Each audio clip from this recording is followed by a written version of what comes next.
Assalamualaikum warahmatullahi wabarakatuh. Kembali lagi bersama channel Bantu Belajar Matematika dan Fisika. Sebelum kita lanjut, jangan lupa untuk di like, kemudian subscribe, dan aktifkan notifikasi loncengnya.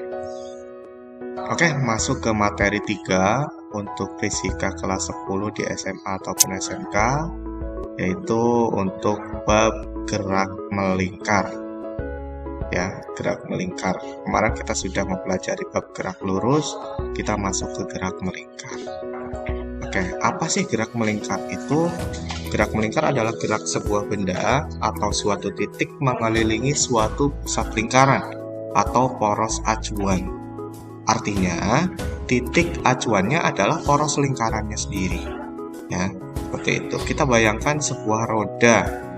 Ya, roda yang menggelinding, pasti porosnya itu adalah di bagian pusat lingkarannya. Ya, jadi seperti itu. Kalau kita punya gambar seperti ini, nah ini porosnya itu adalah di bagian gelap warna hitamnya. Itu adalah poros, jari-jarinya adalah R, V di sana adalah kecepatan liniernya. Jadi ketika si bola menggelinding ke kanan, maka kecepatan liniernya adalah V. Nah, yang sampingnya adalah omega. Nah, jadi roda berjari-jari R bergerak translasi ya atau lurus ke kanan dengan kecepatan V. Sambil bertranslasi, titik A melakukan gerak rotasi terhadap titik O. Ya, karena dia gerak rotasi pasti akan terhadap porosnya, yaitu di titik O. Oke. Nah, pernyataan-pernyataan pada gerak melingkar yang pertama. Dalam satu kali putaran, roda menempuh jarak yang sama dengan keliling lingkaran. Ya, karena roda berbentuk lingkaran, secara otomatis satu putaran roda adalah keliling lingkaran itu. Selanjutnya, dalam satu kali putaran, titik A menempuh sudut 360 derajat. Tadi karena lingkaran, maka sudutnya adalah 360 derajat atau 2pi radian. 2pi, ya berarti 360 derajat itu 2pi. Berarti kalau pi saja, yaitu setengah dari 360, yaitu 180 derajat. Jumlah putaran roda tiap detik dinamakan frekuensi. Ya, maka F sama dengan N per T. Sama kasusnya seperti gelombang ketika kalian belajar di SMP. Ya, waktu yang dibutuhkan untuk satu kali putaran dinamakan periode. Maka T sama dengan T per N. Ya, ketika di SMP kalian belajar Fanta dan Titin. Ya, Fanta itu F sama dengan N per T, sedangkan T besar sama dengan T kecil per N. Ya, jadi kalau kita hubungkan bahwa untuk mencari frekuensi itu adalah 1 per periode. Begitupun sebaliknya, ketika mencari periode itu 1 per frekuensi. Ya, jadi T itu periode, F itu frekuensi, T kecil itu waktu putarnya, dan N adalah jumlah putarannya. Oke, selanjutnya analogi besaran gerak translasi dan rotasi. Ya, besaran gerak translasi dan rotasi itu hampir mirip, makanya bisa dianalogikan. Yang pertama, pada gerak translasi, posisi benda pada titik acuan dinyatakan dengan vektor posisi atau R. Sedangkan pada gerak rotasi dinyatakan dengan posisi sudut atau theta. Ya. Yang kedua, jarak tempuh benda pada gerak translasi adalah S, sedangkan pada gerak rotasi adalah sudut tempuh benda itu, yaitu namanya theta tadi. Maka S itu adalah theta dikali R. R itu adalah jari-jari atau radiusnya. Maka untuk mencari theta itu adalah S dibagi R, di mana S itu adalah jarak tempuh benda, theta itu adalah sudut yang ditempuh benda dalam radian, sedangkan R adalah jari-jari putarannya. Ya, masih di analogi yang ketiga, pada gerak translasi, jarak tempuh tiap satuan waktu dinamakan kelajuan. Ya, kita sudah belajar itu bahwa F atau V sama dengan S per T. Sedangkan pada gerak rotasi, sudut tempuh benda tiap satuan waktu dinamakan kecepatan sudut. Ya, W itu W, bukan W, tapi dibacanya adalah omega. Jadi omega itu adalah theta dibagi T, di mana theta adalah 2pi dan T itu adalah periode atau T besar, sehingga omega itu bisa 2pi per T besar atau 2pf. Ya, itu adalah untuk mencari omega. Ya, selanjutnya dengan kembali menganggap roda berporos O mengalami satu putaran, maka S adalah 2πr atau keliling lingkaran tadi. Sehingga S per V itu sama dengan theta per omega, yang berarti 2πr per V ya, karena keliling lingkaran tadi sama dengan 2π per omega. Maka hasilnya untuk mencari kecepatan linear atau V sama dengan omega dikali R saja. Itu ya. Nah, V itu kecepatan translasi, omega itu kecepatan sudut, dan R itu adalah jari-jari putarannya. Oke, masih di analogi yang keempat. Pada gerak translasi, perubahan kecepatan dinamakan percepatan. Sedangkan pada gerak rotasi, perubahan kecepatan sudut dinamakan percepatan sudut. Lambangnya adalah alfa. Nah, kalau A saja adalah percepatan linear, kecepatan biasa, bahwa A itu sama dengan delta V per delta T, dengan V sama dengan omega kali R, sehingga didapat bahwa A sama dengan delta omega kali R dibagi delta T. Karena alfa adalah delta omega per delta T, sehingga diperoleh hubungan bahwa A sama dengan alfa dikali R. Dengan keterangan bahwa A itu adalah percepatan roda, alfa itu percepatan sudut, dan R adalah jari-jari. Ya, jadi gerak translasi itu hampir mirip dengan gerak rotasi, sehingga ada analogi yang seperti ini dan bisa digunakan, gitu ya. Oke, kita masuk ke contoh soal. Yang pertama, sebuah kipas angin berputar 120 kali dalam waktu 1 menit. Tentukanlah periode dan frekuensi kipas angin tersebut. Itu nomor 1. Nomor 2, tentukan dalam satuan radian per sekon. Ya, berarti konversi satuan. Yang pertama adalah 2/3 putaran, dan yang kedua adalah 30 rpm. Oke, nomor 1, diketahui N sama dengan 120 dan T adalah 1 menit. Sehingga 1 menit itu 60 detik, maka frekuensi tadi F sama dengan N per T, ya, 120 per 60, maka dapatlah 2 Hz. Sedangkan periode titin bahwa T per N adalah 60 per 120 sama dengan 0,5 sekon. Yang kedua, satu putaran itu adalah 2π radian, maka 2/3 putaran adalah 2/3 dikali 2. Dapatlah 4π per 3 radian per sekon. Radian saja ya, maaf gitu. Oke, yang kedua, RPM itu adalah rotasi per menit. Artinya satu putaran per menit. Maka kalau 30 rpm berarti 31 putaran itu 2π dan menit itu 60 detik. Sehingga 30 kali 2π per 60 detik atau 60π per 60 sekon. Maka hasilnya adalah π radian. Ya, seperti itu. Oke, kita masuk ke gerak melingkar. Gerak suatu benda menempuh lintasan melingkar dengan kecepatan sudut tetap. Nah, cirinya yang pertama kecepatan sudut atau omeganya tetap. Yang kedua percepatan sudutnya 0. Yang ketiga kelajuannya tetap. Yang keempat adalah kecepatannya berubah-ubah akibat benda mengalami percepatan sentripetal. Oke. Nah, gerak melingkar beraturan. Yang pertama, kita mencari kecepatan sudut atau omega. Tadi sudah dibahas di awal bahwa omega itu bisa 2π per T atau 2πf. Yang kedua, kelajuan linear atau ya V, bahwa V sama dengan omega dikali R saja. Tadi juga sudah dibahas di awal. Yang ketiga, percepatan sentripetal. Ya, jadi percepatan sentripetal itu adalah percepatan benda yang arahnya selalu menuju pusat bumi, berarti ke bawah. Ya, bahwa percepatan sentripetal AS sama dengan V kuadrat per R. Atau bisa juga kita rubah menjadi omega kuadrat dikali R. Gitu ya. Oke. Nah, misal contoh soal.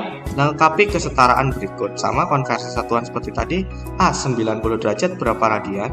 B 3/4 putaran berapa derajat? C 5/4 pi radian berapa putaran? Nah, itu nomor 2. Roda berjari-jari 50 cm menggelinding pada lantai kasar dengan kecepatan tetap 0,1 meter per detik. Hitunglah kecepatan sudutnya dan waktu yang dibutuhkan roda untuk berputar sekali. Dan yang terakhir adalah jarak tempuh roda selama 10 detik. Oke. Nah, 90 derajat adalah setengah pi radian. Ya, tadi sudah dibahas di awal. 3/4 putaran berarti 3/4 kali 360 derajat. Dapatlah 270 derajat. 5/4 pi radian artinya 5/4 pi dibagi 2 pi. Sehingga 5/4 pi dikali 1/2 pi. Dapatlah 5/8 putaran atau 0,625 putaran. Gitu ya. Oke, yang nomor 2. Diketahui R atau jari-jari adalah 0,5 meter dan V 0,1 meter per detik. Yang pertama ditanyakan adalah omega. Berapa omeganya? Karena kita punya V sama dengan omega kali R, sehingga omega adalah V per R. Maka 0,1 dibagi 0,5. Dapatlah 0,2 radian per sekon. Yang kedua, yang dicari adalah periodenya berapa? W atau omega adalah 2pi per T, sehingga T atau periode sama dengan 2pi per omega. Berarti 2pi dibagi 0,2, dapatlah 10 pi detik atau sekon. Yang ketiga, mencari berapa jarak atau putaran roda. Maka θ sama dengan omega dikali T, sehingga omeganya 0,2 ya dikali T-nya 10 detik, dapatlah 2 meter. Itu ya. Itu adalah gerak melingkar beraturan atau GMB. Selanjutnya kita masuk ke GMBB atau gerak melingkar berubah beraturan. Gerak suatu benda menempuh lintasan melingkar dengan perubahan kecepatan sudut tetap. Ya, kalau tadi kecepatan sudutnya tetap, sekarang perubahan kecepatan sudutnya yang tetap. Ciri-cirinya yang pertama, kecepatan sudutnya berubah-ubah secara konstan. Yang kedua, percepatan sudutnya tidak sama dengan 0, artinya ada. Yang ketiga, kelajuannya berubah-ubah. Dan yang keempat, kecepatannya berubah-ubah dengan dua jenis perubahan kecepatan, yaitu ada percepatan sentripetal dan ada percepatan tangensial. Oke, masih di GMBB, analoginya. Karena GMBB juga hampir sama dengan GLBB, begitupun GMB hampir sama dengan GLB. Nah, jadi nanti analoginya seperti ini. Ketika di posisi GLBB posisinya S, GMBB theta. Sehingga hubungannya adalah S sama dengan theta dikali R. Kecepatan GLBB V, GMBB omega, maka V sama dengan omega kali R. Percepatan GLBB AT atau percepatan tangensial, sedangkan GMBB adalah alfa. Sehingga untuk mencari AT adalah alfa dikali R. Kecepatan tiap saat VT sama dengan V0 ditambah AT pada GMBB, berarti omega T sama dengan omega 0 ditambah alfa kali T.